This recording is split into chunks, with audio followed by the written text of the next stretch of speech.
여러분 안녕하세요. 김준규입니다. 이 시간에는 여러분들이 많이 궁금해하시는, 특히 초시생, 재시생 할 것 없이 공무원 시험을 준비하는 많은 분들이 궁금해하시는 이 국비 유학 제도에 대해서 설명을 드리도록 할게요. 저는 이제 국비 유학을 실제 갔다 온 경험이 있기 때문에 자세히 누구보다도 정확하게 그 실상을 여러분들한테 설명을 드릴 수가 있는데, 자, 지금부터 잘 들으시고, 이런 것들이 공무원 시험 준비하는데 큰 자극제가 될 수도 있고, 나도 합격을 하면 저런 유학을 갈 수 있겠구나, 그런 자극제가 될 수 있기 때문에 한번 들어두시면 상당히 도움이 됩니다. 자, 그러면 공무원 국비 유학에 대한 전모에 대해서 지금부터 상세히 설명을 드리도록 하겠습니다. 자, 우선 어떤 사람이 유학을 갈 수 있을까? 자, 대상, 내가 자격이 될까? 좀 궁금하시죠? 언제부터 유학을 갈 수 있을까? 자, 우선 직급은 제한이 없어요. 9급부터 1급까지 다 갈 수 있어요. 모든 경력직 공무원이 다 갈 수 있고, 특수경력직은 대상이 아니에요. 그러니까 별정직 이런 사람들, 정무직 이런 사람들은 대상이 아니고, 모든 경력직 공무원은 다 대상이 됩니다. 1급부터 9급까지 다 됩니다. 한 5년 전까지만 해도 9급은 안 됐는데, 이것도 형평성 차원에서 대상이 다 됩니다. 그 다음에 직종은 국가직과 지방직 다 됩니다. 다 되고, 그 다음에 특수직렬도 되고, 일행직도 됩니다. 세무직, 복지직, 교정직, 검찰, 경찰 다 됩니다. 다 되긴 되는데, 경력직은 다 되긴 되는데, 실질적으로 기회가 지방직보다는 국가직이 많고, 그 다음에 특수직렬보다는 일행직이 기회가 더 많습니다. 물론 이 유학 TO라는 거는 인사처가 각 부처 정원 비율별로 할당을 다 해주기 때문에 사실상은 똑같아요. 똑같은데 왜 이런 차이가 있냐면, 아무래도 지방직이나 특수직렬은 유학에 대한 인식이 조금 기관장들이 부정적입니다. 유학 보내놓으면 저 친구들 가서 유학을 하는 게 아니라 놀 유자 유학을 하고 온다, 소용없다. 그래서 인식이 상당히 부정적이기 때문에 지방에서는 조금 덜 보내주고 특수직렬도 조금 덜 보내주기 때문에 이런 차이가 있는 거지. 이 기회 자체는, TO 자체는 다 이제 비율별로 공평하게 할당이 돼 있어요. 연령 조건이 있는데요.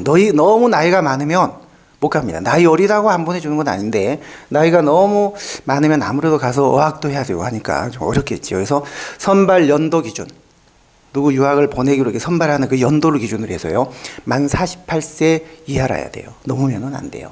그 다음에 경력은 들어가자마자 바로 1년 뒤에 유학 갈 수 있냐? 그건 안 돼요. 3년이 지나야 돼요. 실근무 경력 3년이 지나야 돼요.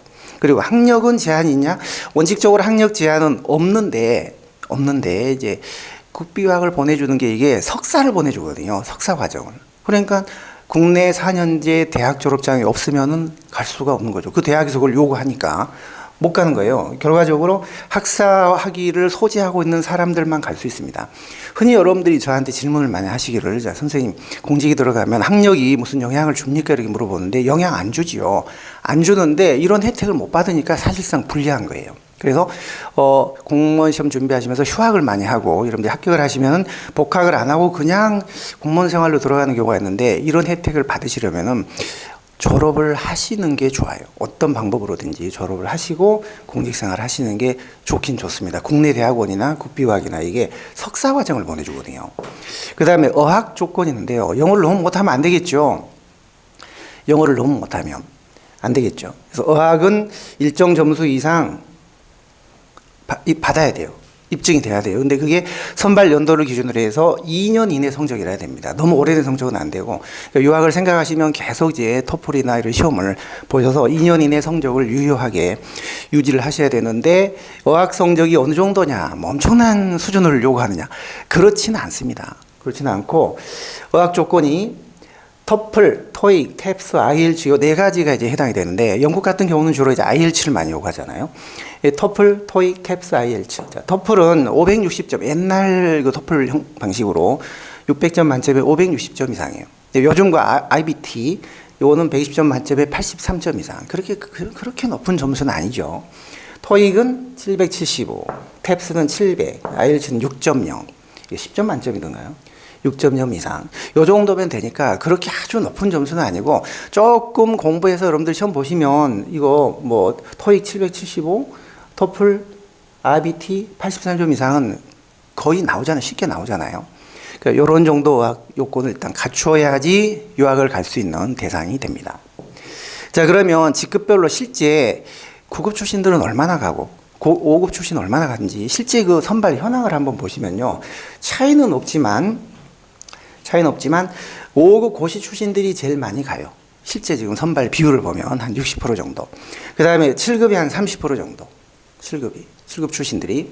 그 다음에 9급도 10% 정도 갑니다. 그래서 한 6대 3대 1 정도로 이제 고시가 많이 가긴 가지만 9급 공무원들이 이제 뜻을 자꾸 꿈을 꾸지 않고 포기를 하고 해서 그렇지, 비영어권 같은 데로 한번 기회를 노려보면 얼마든지 9급도 갈 기회가 있고 실제 가는 사람들 제가 봤어요. 제 조교로 했던 5년 전까지 조교로 근무하다가 공부하다가 7급 시험에 합격을 해서 통일부에 근무하다 얼마 전에 일본의 와세다 대학으로 유학을 간 친구가 있는데 그 친구는 7급으로 들어가서 통일부에서 2년 만에 승진을 했어요. 6급으로. 그러고 나서 3년 동안 열심히 유학 준비를 해서 작년에 갔어요. 일본 와세다 대학으로. 지금 가 있거든요. 그러니까 7급도 9급도 기회가 얼마든지 있습니다. 옛날에는 주로 고시 출신이 거의 90% 갔는데 지금은 많이 이렇게 좀 분산이 되어 있다. 그러면 여러분들이 훈련을 가시면 이제 어느 기관으로 가느냐, 어느 대학으로 가느냐. 외국 대학으로 물론 가죠. 석사니까. 근데 그 언어권이 영어권이 있고 비영어권이 있어요. 근데 영어권은 이제 영미 같은 거고 비영어권도 많이 갑니다. 대만, 중국, 필리핀, 홍콩, 가까운 일본 같은 데 많이 가거든요. 그런데 이건 본인이 자기가 선택하는 거예요. 그러니까 여러분들 같은 경우는 9급이나 7급 같은 경우는 굳이 5급 출신들이 선호하는 영어권보다도 약간 그 사각지대인 비영어권을 노려보는 것도 상당히 좋은 방법이에요. 그러니까 영어를 쓰든 영어를 안 쓰든 간에 모든 언어권이 다 대상이 된다는 거죠. 그리고 이제 과정은 석사를 갑니다. 석사. 휴직하면 박사를 또 과정도 밟을 수 있어요. 근데 석사 과정 2년 동안만 국비 지원을 해주고 휴직을 하고 박사를 할 때는요, 학비를 안 대줍니다. 그리고 봉급도 50%밖에 안 나와요. 자기가 희망하면 그렇게 할 수 있는 거고 대부분 주로 석사 2년을 마치고 이제 돌아오죠. 기간은 주로 2년이에요. 영어권은 2년이고 이제 비영어권은 6개월이 더 길어요. 그렇게 돼 있고 그 나라의 그 학사 과정 자체가 이제 그러니까 차이가 있는 것이고.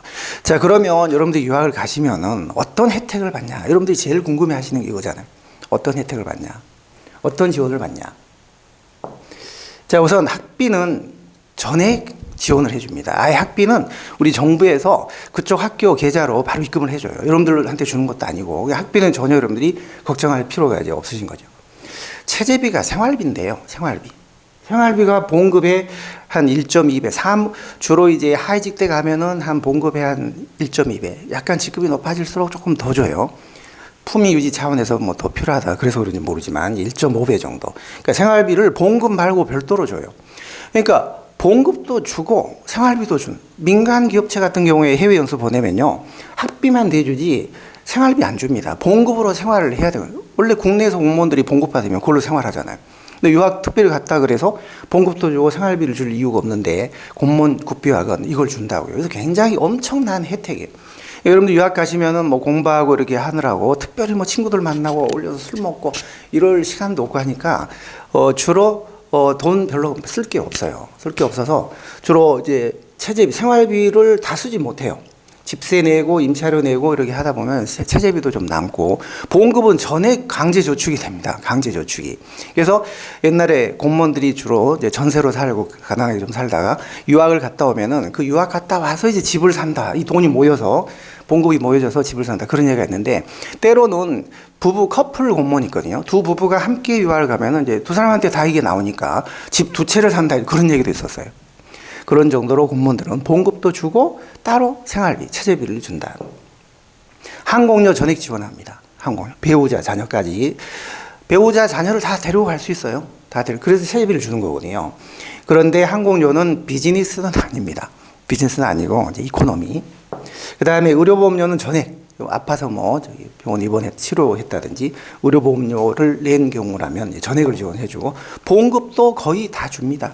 일부 수당 근무를 안 했기 때문에 일부 수당을 빼는데 그 수당이 거의 한 뭐 5% 미만이에요. 그러니까 자기가 국내에서 받던 보험급의 한 95% 정도 받는다고 생각하시면 돼요. 이거 얼마나 큰 혜택이에요.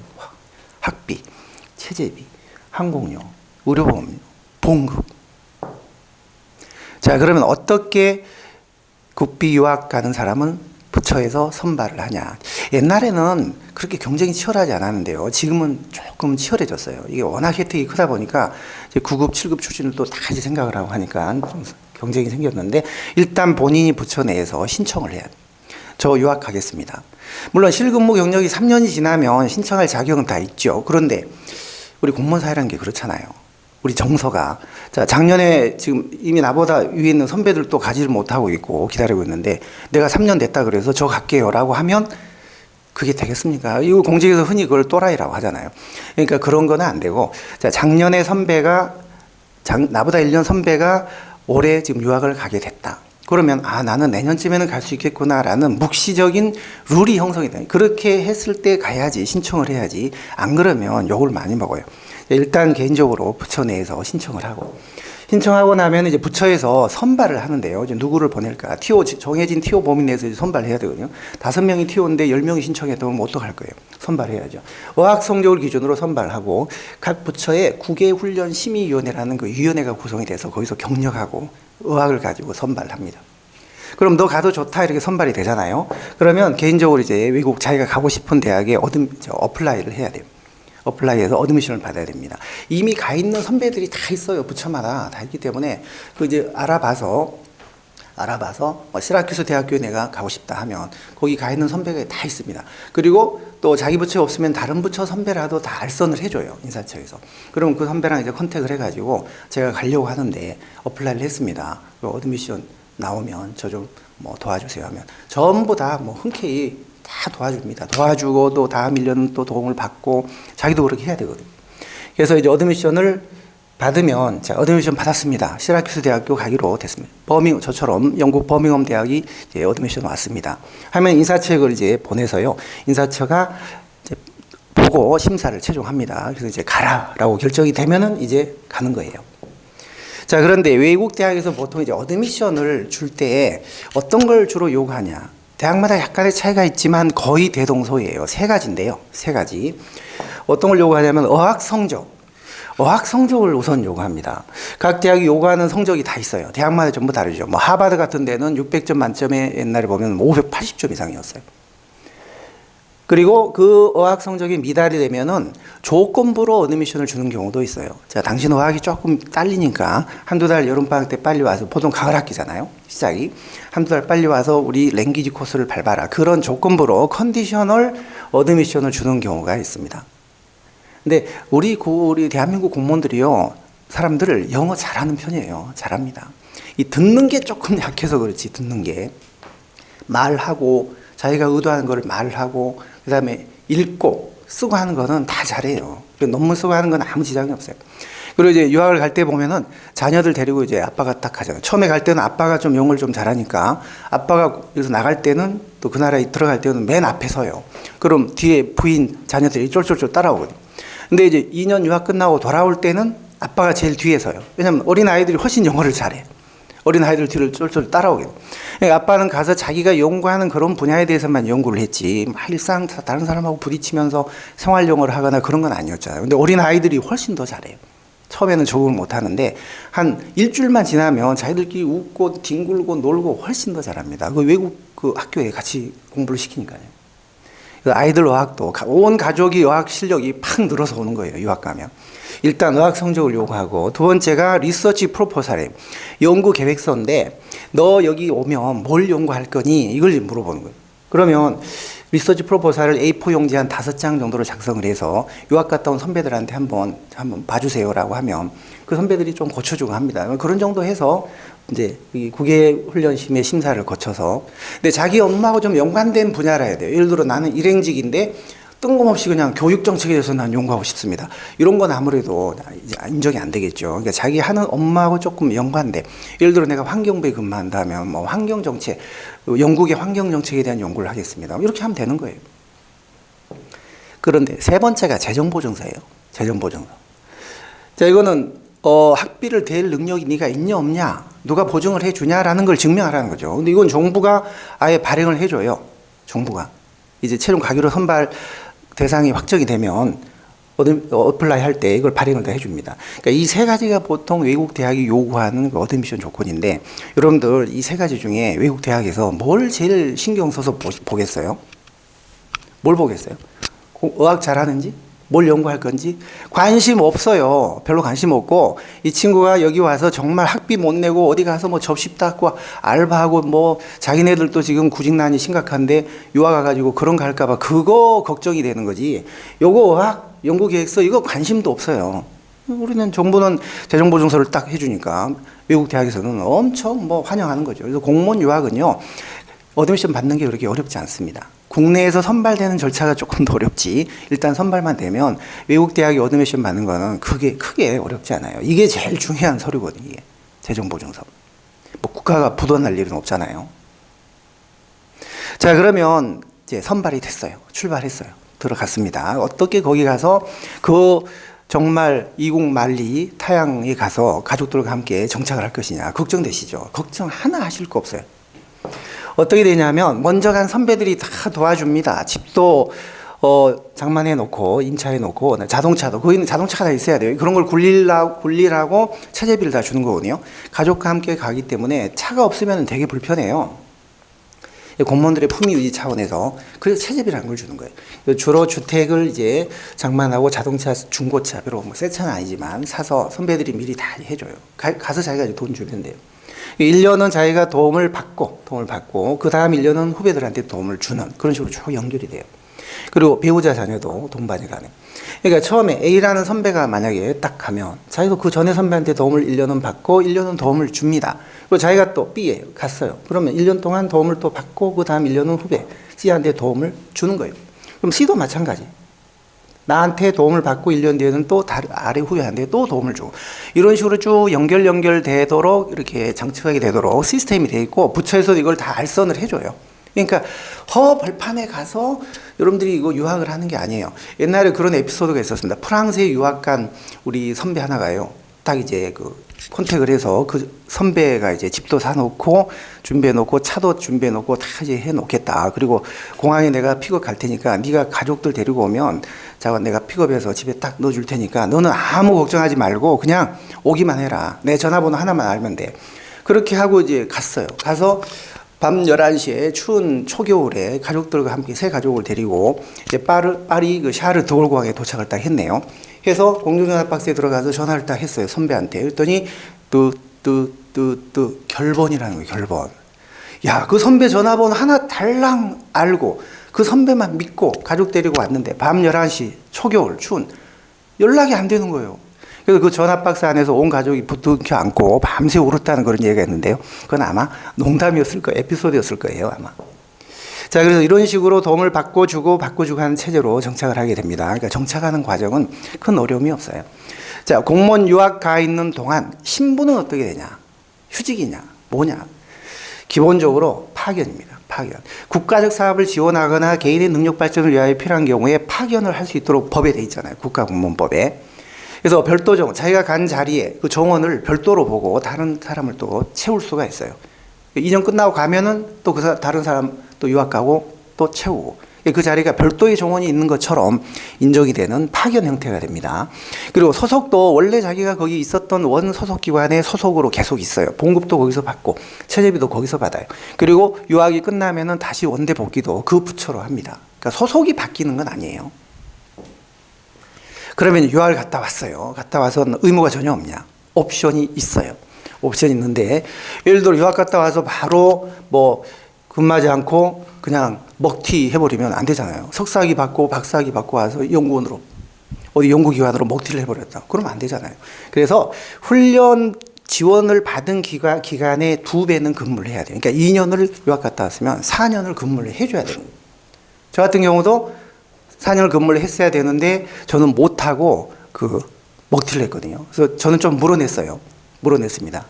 그래서 이 의무 복무 기간 동안 근무를 하지 않고 퇴직을 하게 되면요. 학비 전액을 상환하는 게 원칙인데 예를 들어 4년을 근무를 안 했으면 전액 상환이고 저 같은 경우는 한 3년 정도 했거든요. 그래서 마지막 1년을 못 채워서 일부를 상환을 한 거예요. 그때 돈으로 한 3천 몇백만 원 됐던 것 같아요. 상당히 큰 돈이었죠. 그다음에 더 가서 학위를 취득해야 되는데 석사 학위를 취득을 못하면 학비 전액은 아니고 이거는 10에서 20% 정도 상환하도록 되어 있습니다. 이게 저희 때는 그게 없었는데 최근에 보니까 이게 생겼더라고요. 이런 옵션이 있기는 합니다. 그러나 여러분들이 뭐 근무하면 되는 것이고 학위 따면 되는 것이니까 이 옵션은 굳이 뭐 걸림돌이나 장애물로 생각하실 필요가 전혀 없는 거죠. 자, 여러분들 공직에는 크고 작은 혜택이 많습니다. 국민들이 알지 못하는 크고 작은 혜택이 정말 많습니다. 그래서 이런 혜택을 여러분들이 누리셔야 해요. 나는 공직에 들어가서 그냥 정년 때까지 봉급이나 받고 은퇴하고 그냥 연금이나 받으며 살겠다. 물론 이게 참 소박한 꿈입니다만은 이런 너무 아니한 소박한 꿈을 가지고 공직에 들어가실 거면 안 들어가시는 게 좋아요. 정말 많은 혜택이 있습니다. 그 중에 하나가 바로 공무원 국비유학이고요. 이 국비유학을 갔다 온 공무원들한테 물어보면 당신이 공직생활 하면서 가장 보람있고 그리고 기억에 남는 때가 언제였냐라고 물어보면 거의 대부분 100% 유학 갔다 오신 분들은 국비 유학 시절이었다 이렇게 얘기를 해요. 여러분들 꼭 열심히 하셔서 합격해 가지고 이런 국비 유학의 꿈을 이루시기 바랄게요. 자, 지금까지 선행정학 김준기였습니다.